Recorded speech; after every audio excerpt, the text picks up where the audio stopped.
புனித லித்வினா. 38 ஆண்டுகளாக இவள் கடும் நோயினால் வருந்தினாள். தன் வேதனையை பயன்படுத்தி புனிதையானாள்.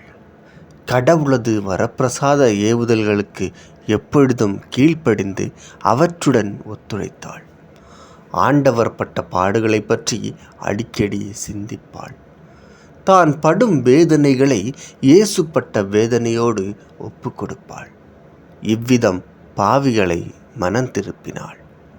இறைவனது சித்தத்தை அனைத்திலும் கண்ட நோயையும் நோவையும் நிர்பாக்கியங்களையும் பொறுமையுடனும் மகிழ்ச்சியுடனும் சகித்தாள். குழந்தை பருவத்தில் இவளுக்கு பயங்கர நோய் வந்தது. சுகம் பெற்ற பின் அழகியாக விளங்கினாள்.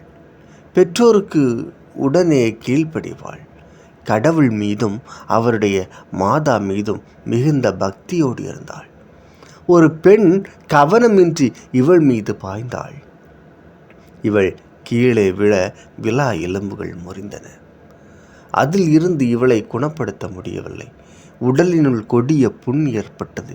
இவள் சொல்ல முடியாத வேதனைப்பட்டாள். அடிக்கடி முறையிடுவாள், எரிச்சல் படுவாள்.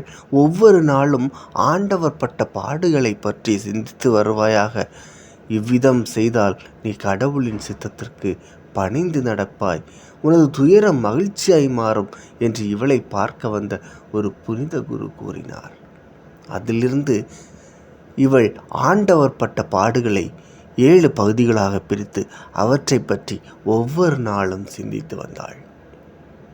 அதன்பின் அவள் பொறுமையாக இருந்து பாரச் சுமையை தனக்கு உகந்த இயேசுவுக்கு நன்றி செலுத்துவாள். துன்பங்களிலிருந்து விடுபட அவள் விரும்பவில்லை. சிந்தனை: ஆண்டவர் பட்ட பாடுகளை பற்றி அடிக்கடி சிந்திப்போம். ஜெபம்: ஆண்டவரே, அற்புத பாவத்தையும் விலக்கும் வரத்தை எங்களுக்கு தாரும்.